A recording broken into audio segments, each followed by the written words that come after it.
Hello everyone, and welcome back to the channel. Thank you so much for being here today. I have a very special story to share with you. Here is the translation of the introductory teaser for your story into English, with the character names written without diacritics as requested. Introduction. The broken fragment in the rain. What would you do if you suddenly lost everything in the span of a single stormy night? Ly Tieu Hue, a 20-year-old orphan girl, desired nothing more than a small, warm home to compensate for years of missing affection. However, fate cruelly plunged her into despair when her alcohol-addicted husband drove her out of the house to make room for his mistress. In the torrential rain of Tuang Xuan, that pain was not yet the end. A stealthy blow from behind, a shadow vanishing into the dark, and her 1-month-old infant was snatched right from the arms of the exhausted mother. Was this a random kidnapping? Or a cold-blooded conspiracy orchestrated by the very people she once called family? In her moment of absolute hopelessness, the appearance of Officer Van and his family became Huyen's final glimmer of hope to find a reason to live. But as the truth slowly emerges from the smallest clues, everyone will be stunned by the brazen betrayal of a man who failed as a father. Join us on a tearful and breathtaking journey for justice, where sacred maternal love must face the darkest corners of the human soul. The story begins now. The sky over Tuang Xuan was swallowed by charcoal clouds.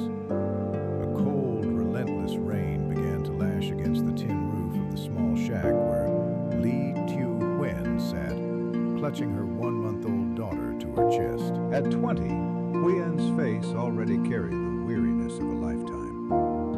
An orphan who grew up in the shadow of her grandmother, she had dreamt of a stable home. Instead, she found herself married to Tuan, a man whose soul had long been drowned in rice wine. "Sign it!" Tuan barked, throwing a crumpled piece of paper onto the wooden table. His breath reeked of cheap alcohol.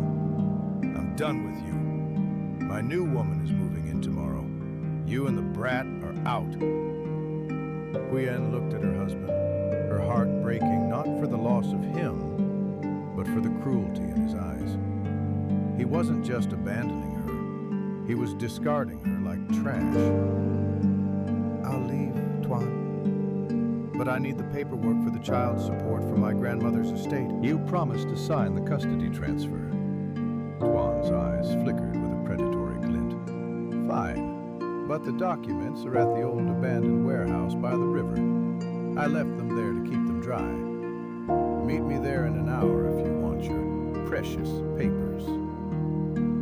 Desperate to secure a future for her child, Huyen wrapped her baby in a thick blanket and stepped out into the storm. The wind howled like a wounded animal as she struggled toward the outskirts of the village.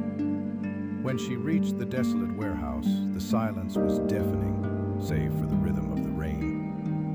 Suddenly, a floorboard creaked behind her. Before she could turn, a heavy blow struck the back of her head.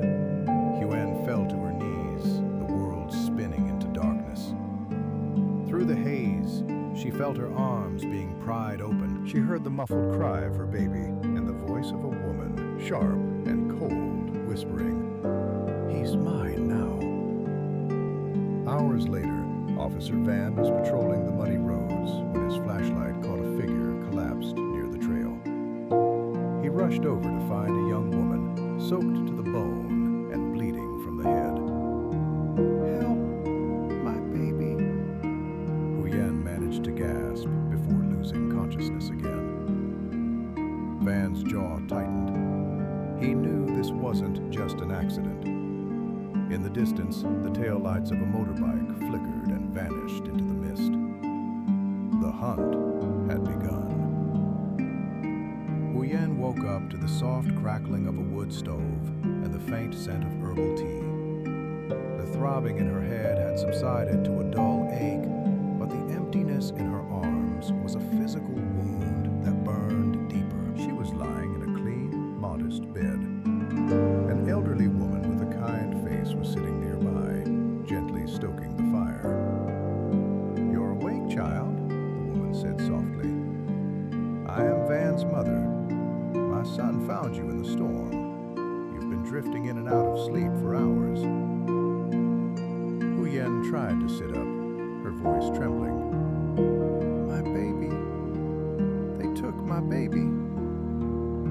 Just then, Officer Van entered the room, his uniform still damp from the rain. He carried a notepad and a look of grim determination.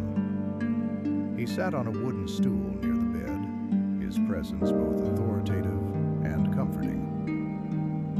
"Hu Yen, I need you to stay calm and tell me everything. To find your child, I need the truth." With tears streaming down her face, Hu Yen recounted her life. She told him about being an orphan, raised by her grandmother, and her disastrous marriage to Tuan, a man who spent his days drinking and his nights venting his frustrations on her. She described the trap at the warehouse and the woman's voice she heard, the woman who claimed her child. "That woman?" Van asked, leaning in. "Do you know who she is?" "She is Tuan's mistress," Hu Yen sobbed. "He told me he was moving her into our house. I suspect they planned this together to get rid of me but keep the baby." Van nodded, recording every detail.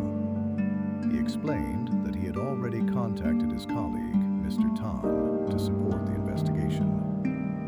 "We aren't just looking for a missing person anymore, Hu Yen. This is a coordinated abduction." Before leaving to start the search, Van's mother handed Huen a warm bowl of rice. "Eat, daughter. You need strength to bring your baby home. While Van is at the station, I will stay here with you." For the first time in years, Huen felt a flicker of hope. She wasn't just a victim anymore. She had the law and a family of strangers standing behind her.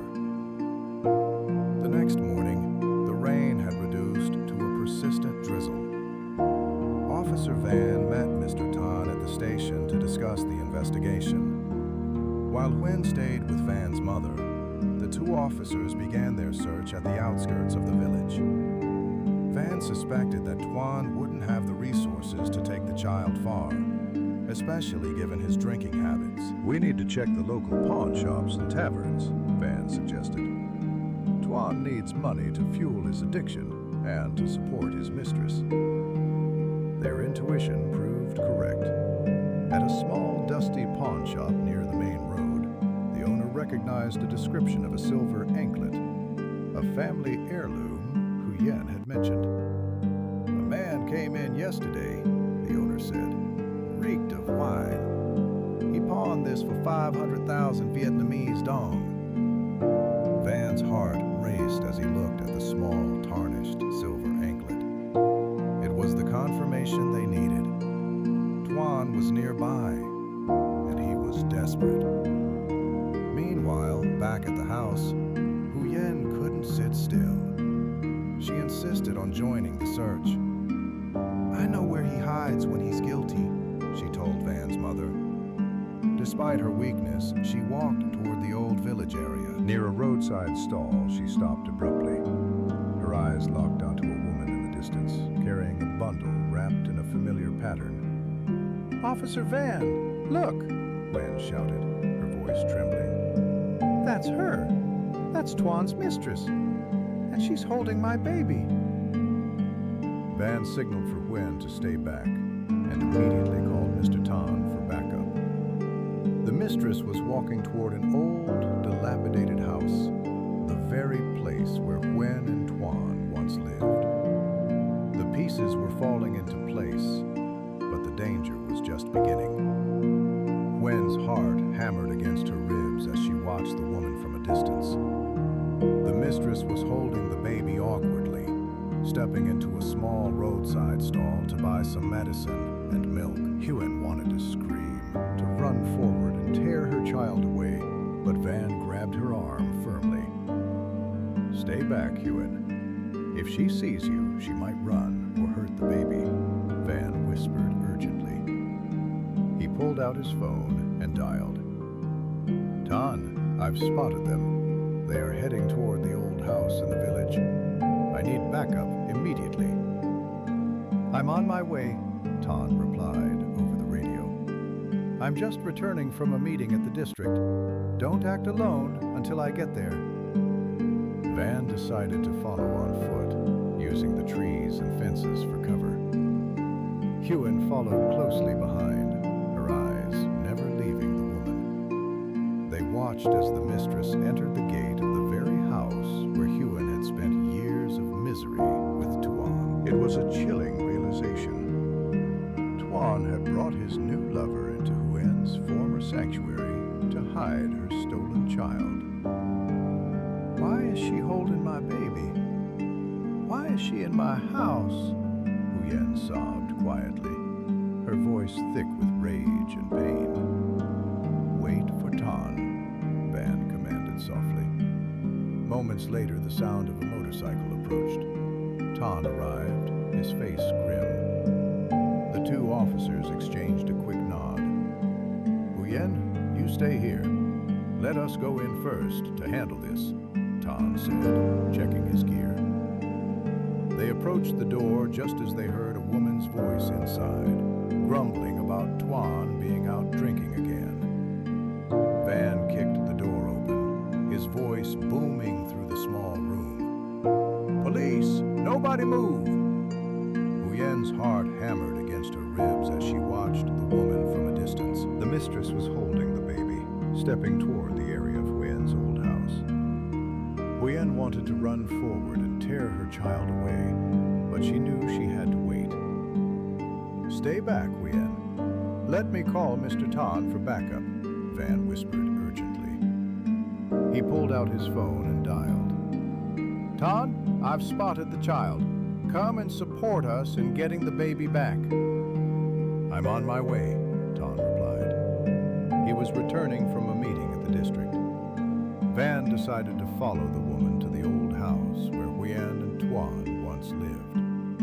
Huyen followed closely behind, her eyes never leaving her child. She watched as the mistress entered the house, grumbling that Tuan might be out drinking again. "Why is she holding my baby?" Huyen sobbed quietly. Moments later, Tan arrived. The two officers exchanged a quick nod. "Huen, stay out here and wait. Let Van and me go in first to work," Tan commanded. They stepped into the house and confronted the woman. "We are from the local security forces. We received a report of a kidnapping." Van's voice was firm as he looked at the mistress. "I suspect you kidnapped this child." The air inside the old house was thick with the smell of damp wood and cheap spirits. The mistress sat down, her face pale as she faced the two officers. She initially tried to deny everything, claiming the baby was her husband's child and that she had kidnapped no one. However, the authority in Van's voice left no room for lies. "Huen, come in here," Van called out. When Huen entered, the mistress visibly flinched. Van looked sternly at the woman and asked, "Do you know her?" "She is my husband's first wife," the mistress stammered, her voice trembling. Under pressure from Officer Tan, she finally cracked. "I didn't kidnap the child myself. My husband, Tuan, brought the baby home. He led me to a deserted house 2 days ago to take the child from 2 strangers." Officer Tan's face darkened as he realized the severity of the crime. "You and your husband have violated laws regarding kidnapping and child trafficking," he declared firmly. "This is a prison sentence." Terrified of going to jail, the woman wept, pleading for a thorough investigation as she had only followed Tuan's lead. Meanwhile, Gwen finally held her child again, her tears falling onto the baby's blanket. But the danger wasn't over. Tuan was still out there, and he would have to answer for his crimes the next day. A week had passed since the night the village was shaken by the truth. The dark clouds that had hung over Tuang Xuan for so long finally dispersed, leaving behind a fresh, golden sunrise. Tuan and his mistress were being held at the district detention center, facing severe charges for child abduction and conspiracy. Gwen sat on the porch of Officer Van's family home, watching her daughter sleep peacefully in a cradle provided by Van's mother. The bruises on her soul were beginning to heal, replaced by a sense of security she had never known. She was no longer the wandering orphan. She had found a community that cared. Officer Van walked up the garden path, carrying a set of official documents. Gwen, the local authorities have processed your protection order. You are now the sole legal guardian of your daughter. Tuan has officially lost all parental rights due to his criminal actions. Gwen took the papers, her hands trembling with relief. I don't know how to thank you and your mother, Van. You didn't just find my baby, you gave me a life. Justice isn't just about punishment, Gwen, Van said with a gentle smile. It's about making sure people like you can sleep without fear. My mother wants you to stay here until you find a small place of your own. And the village has started a fund to help you get back on your feet. As the sun rose higher, casting a warm glow over the fields, Gwen looked at her child and then at the kind-hearted officer. The storm had been devastating, but it had washed away the shadows of her past, leaving a clear path toward a bright and peaceful future. Thank you so much for watching today's video until the very end. Your presence is the greatest gift to me. Every view and every moment you spend here is a huge motivation for me to keep improving and releasing higher quality content in the future. Creating content isn't easy, but your silent support gives me the strength to stay creative every day. If you found today's video interesting and relaxing, please don't hesitate to give me a like. Your small actions are the most precious recognition of our team's hard work. And especially if you are new to the channel, please hit the subscribe